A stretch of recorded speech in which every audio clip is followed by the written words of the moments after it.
Bonsoir et bienvenue dans le rendez-vous business. J'ai le plaisir de recevoir ce soir dans l'émission Claire Gloro. Elle est consultante, formatrice et coach en management. Bonsoir Claire. Bonsoir Céline. Merci d'être avec nous. Je t'en prie. Alors vous proposez notamment des sessions intitulées Manager au féminin. Alors est-ce à dire que les femmes ont une façon bien à elles de manager ? Alors, c'est vrai que le titre de ce module de formation que nous avons initié depuis un petit peu plus d'un an, Manager au féminin, peut soulever la question. En revanche, je crois que l'idée, c'est surtout pas de stigmatiser et de mettre une étiquette en disant, voilà, les différences font qu'on a besoin d'insister. En revanche, donc pour répondre à ta question, je dirais oui et non. Non, parce qu'effectivement, selon moi, le style de management n'est pas forcément selon qu'on soit homme ou femme, mais plus avec quelles valeurs en fait on va exercer son style de management. Alors il est vrai que les femmes ont tendance à avoir certaines valeurs plus poussées sur certains aspects qui font qu'effectivement elles managent parfois de façon plus intuitive, plus en proximité peut-être aussi sur les équipes.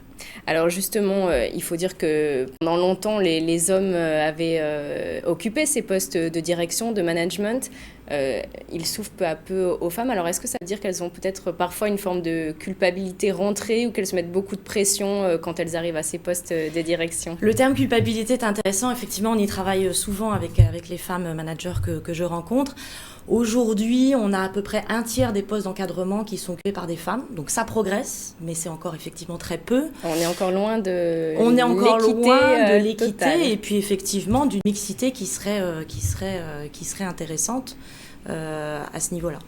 Donc elles se mettent plus de pression effectivement, elles arrivent dans les formations parfois stressées où la tâche leur paraît parfois énorme. Alors c'est souvent inconscient, c'est ce qu'on appelle le fameux plafond de verre qui est en fait un ensemble d'inconscients dans le collectif qui vient surtout un petit peu du passif que la femme a un peu sur ses épaules, notamment dans l'entreprise où un poste d'encadrement, on n'attend pas une femme. On attend beaucoup plus un homme. Donc effectivement, inconsciemment, la femme peut avoir un espèce de frein qui l'empêche inconsciemment, où elle se freine. Elle ne s'autorise pas forcément à accéder à des postes d'encadrement ou en tout cas à devenir leader. Et ça peut provoquer une sorte de pression, une sorte de gêne qu'on n'arrive pas forcément d'ailleurs à identifier tout de suite. Inconscient, c'est-à-dire qu'on ne l'attend pas forcément au tournant et qu'il faut se débarrasser un petit peu de... Inconscient, c'est-à-dire que la femme ne sait pas forcément ce qui lui arrive en fait. Elle ne s'en rend pas compte qu'elle se freine d'elle-même de par ce que la société en fait nous renvoie par rapport à un poste de commandement, puisque manager c'est diriger.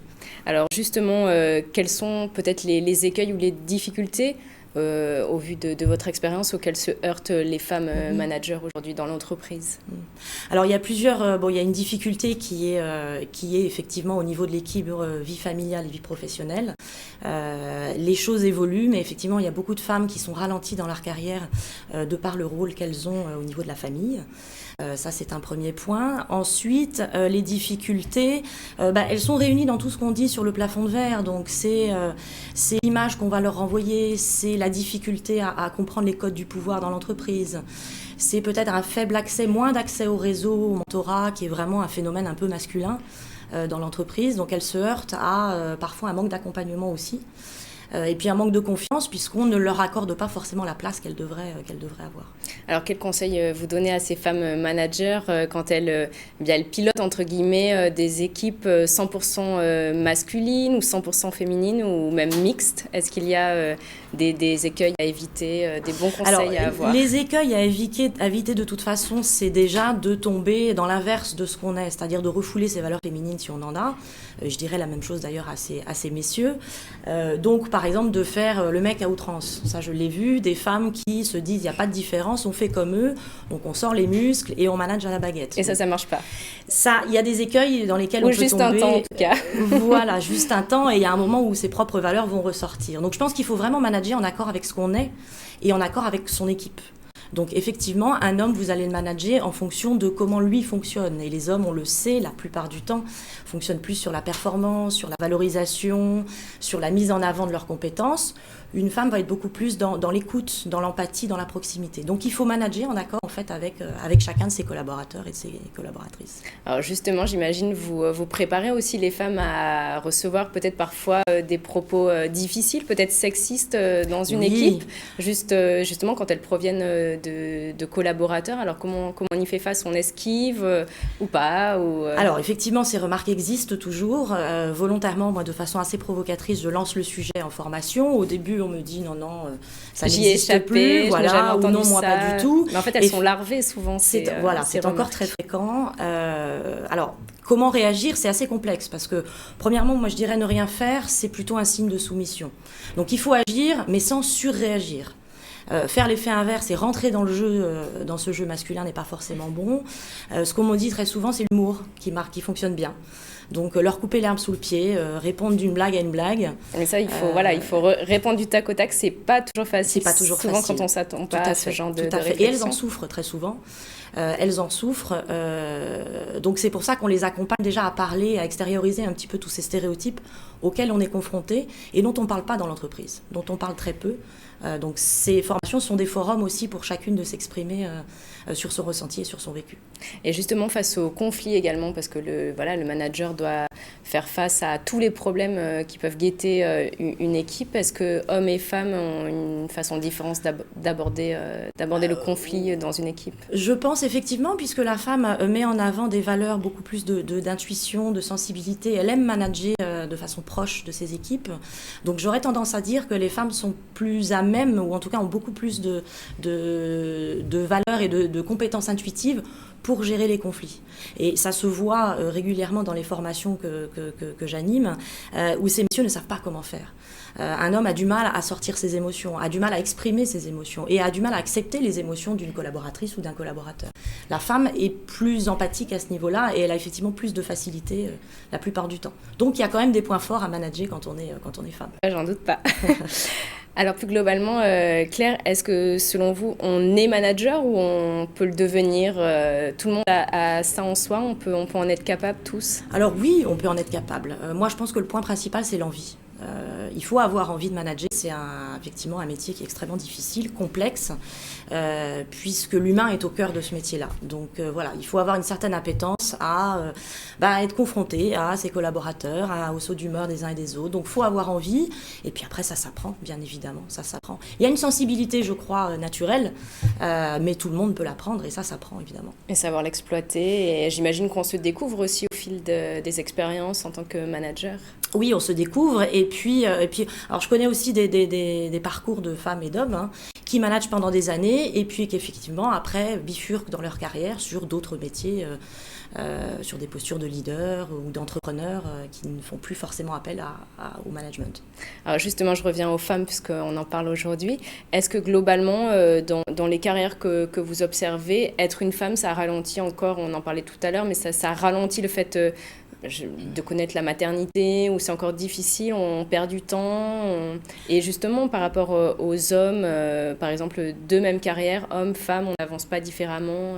Alors effectivement, il y a un ralentissement qui existe encore. Ça évolue, les choses évoluent doucement, mais elles évoluent. Donc effectivement, ce ralentissement existe. Alors de par la femme qui elle-même souhaite aussi consacrer une partie de sa carrière, ou plutôt équilibrée sur la vie familiale. Les hommes aussi, parfois, on le voit, le congé paternité existe.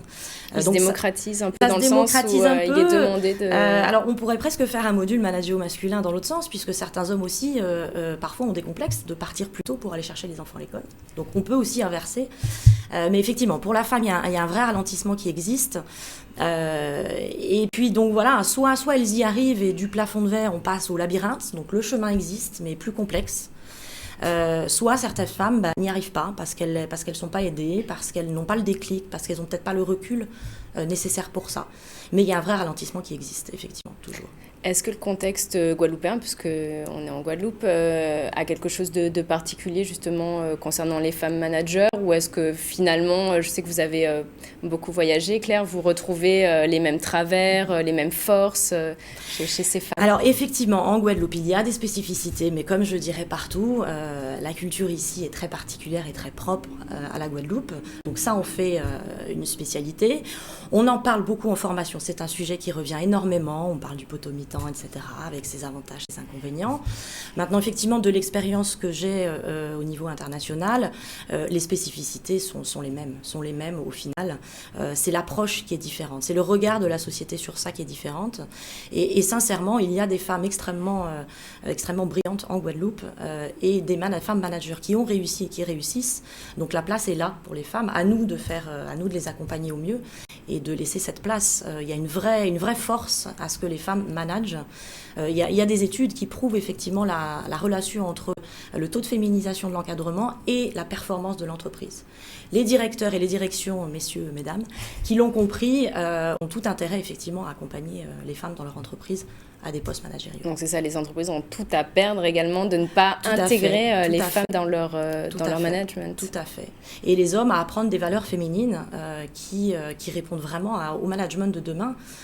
Aujourd'hui, on a une vraie évolution, un vrai virage dans la façon de manager les hommes. Ça veut dire on laisse un peu de côté la hiérarchie, on laisse place à la collaboration. Alors, de côté, non, mais voilà, on est beaucoup plus sur des modes collaboratifs, avec un aplatissement un petit peu des organigrammes, et on fonctionne en réseau, énormément en réseau. Les jeunes générations ne se laissent plus manager comme on le faisait nous à notre époque. Donc, il faut révolutionner un petit peu tout ça.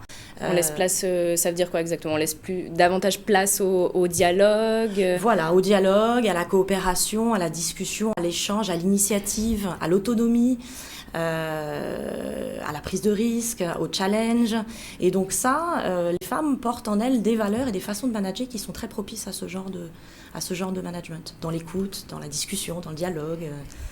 Alors, imaginons une jeune femme qui nous regarderait à ce moment et qui vient d'être promue, chef d'équipe, manager.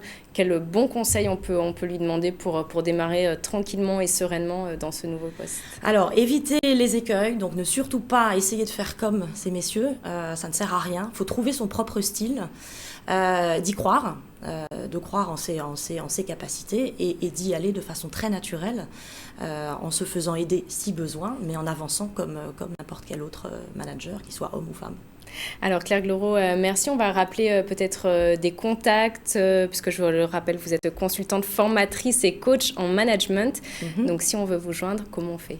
Alors, mon site internet, www.clairegloro.com, où vous trouverez toute mon activité et puis les contacts. Le module de formation spécifique manager au féminin, je l'ai monté en partenariat avec LB Développement, donc vous pouvez également contacter LB Développement. La session s'est terminée hier, la dernière. Prochaine session au mois de septembre. Donc on laisse le break un petit peu de l'été, le temps de mettre de l'ordre un petit peu dans tout ça. Et prochaine session en septembre, on arrive à presque une 50aine de femmes en Guadeloupe qui ont été formées. Tout profil, tous horizons, voilà, donc via LB Développement. Et puis sinon, vous me contactez en direct pour toute question, accompagnement, besoin ou autre. Merci Claire. Merci Céline.